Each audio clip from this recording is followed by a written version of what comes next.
Good afternoon, everyone. Rod Sala from the Parkwood Motors Museum. Just an update video. Thought I might do something a little bit different this time. Normally, I will pick a car and review that particular example, but I thought I'd take a bit of a techno-boffin angle today. And one thing that would be interesting to talk about, I thought, was the grills on Rolls-Royce. I mean, obviously there's Rolls-Royces having gone over so many years. There's many different types of grills that were used over the series. So I thought we would pick the Silver Shadow.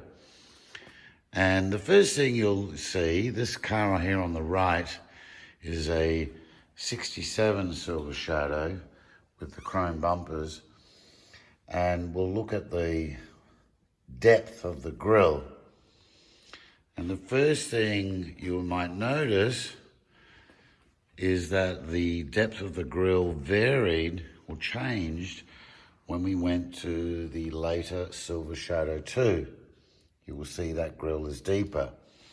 And the reason behind that was the change from the chrome bumpers that the cars had from the first design, released in late 65, like this one here, so that when they changed to the later rubber and chrome bumpers, they extended the depth of the grille to maintain the perspective and proportions to keep it balanced. Now, this all came into effect for the world market with the introduction of the Silver Shadow 2, which had obviously many other features which warranted the 2 Mark II style suffix. So going from Silver Shadow to then being called the Silver Shadow 2. What a lot of people don't know is that these bumpers, these larger chrome and black bumpers, were originally developed to meet the North American federal safety standards that came into effect in the early to mid 70s. And in fact, these bumpers were fitted to North American cars from around mid 1973 and onwards. So for the North American market, from 73 onwards, you saw the deeper grille with the larger bumpers, and that continued through to 76. Well, that just continued through onto the Shadow 2 series. But for the rest of the world, this style combination of grille and bumper was only for the Shadow 2. So this chrome combination for the rest of the world actually continued up until 1976, to the end of the first series of the Silver Shadow. There were other little changes, the vents under the headlights, but we won't go into that today. Other changes, of course, was also the height of the grille, because if you look here, the grille was designed to sit and go behind the chrome bumper, but on the Shadow 2, it is shorter because it was designed to sit above the bumper.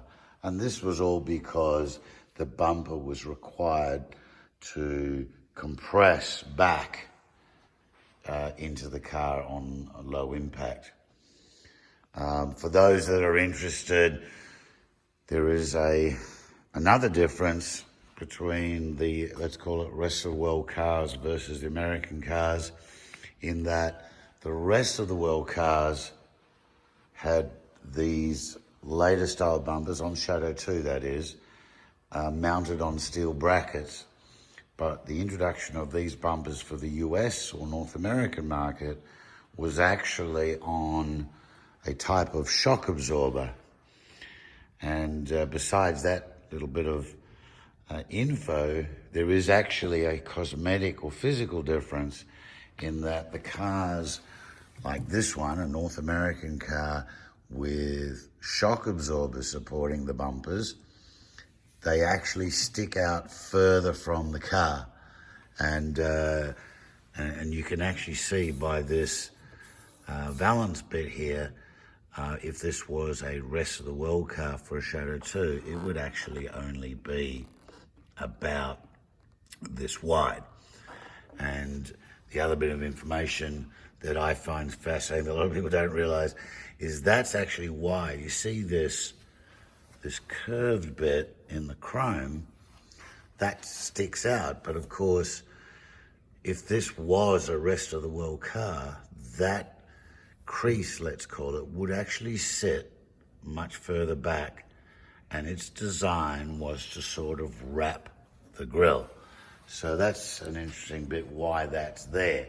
It actually works in appearance on both cars. I personally think the bumpers do look a little overextended aesthetically on an American late Shadow and Shadow 2, but on a rest of the world car, let's call it again, the bumpers sit tighter in and just balances off better. Also on the rest of the world cars, the bumperettes, as we call these, then sit further back, and it sort of tends to be a little bit more integrated.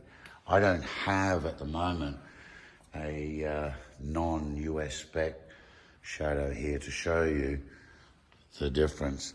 This, of course, you'll see is a Bentley. This one happens to be a Bentley T2. This is an American spec car, and of course it has a different grille. What is also interesting on this, that little indentation that the Shadows had, or Shadow 2s had for the rest of the world, on Bentley they actually fitted this extra fill-in piece, which you don't even really notice, and you almost question why they did it, but it was designed to just sort of fill this in better and give a bit of a more snug fit to the look of the bumper. So there we go, guys. Just I thought we'd cover a bit of, I don't know if you call it technical stuff, but it's interesting facts on the Silver Shadow. And if you like this video, I can do more of them. I enjoy doing them. I enjoy reading your comments and replies.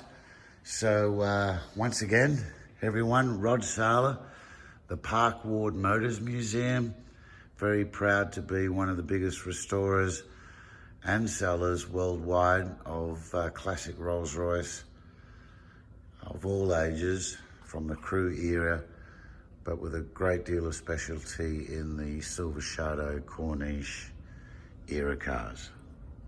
Thanks for watching. Bye.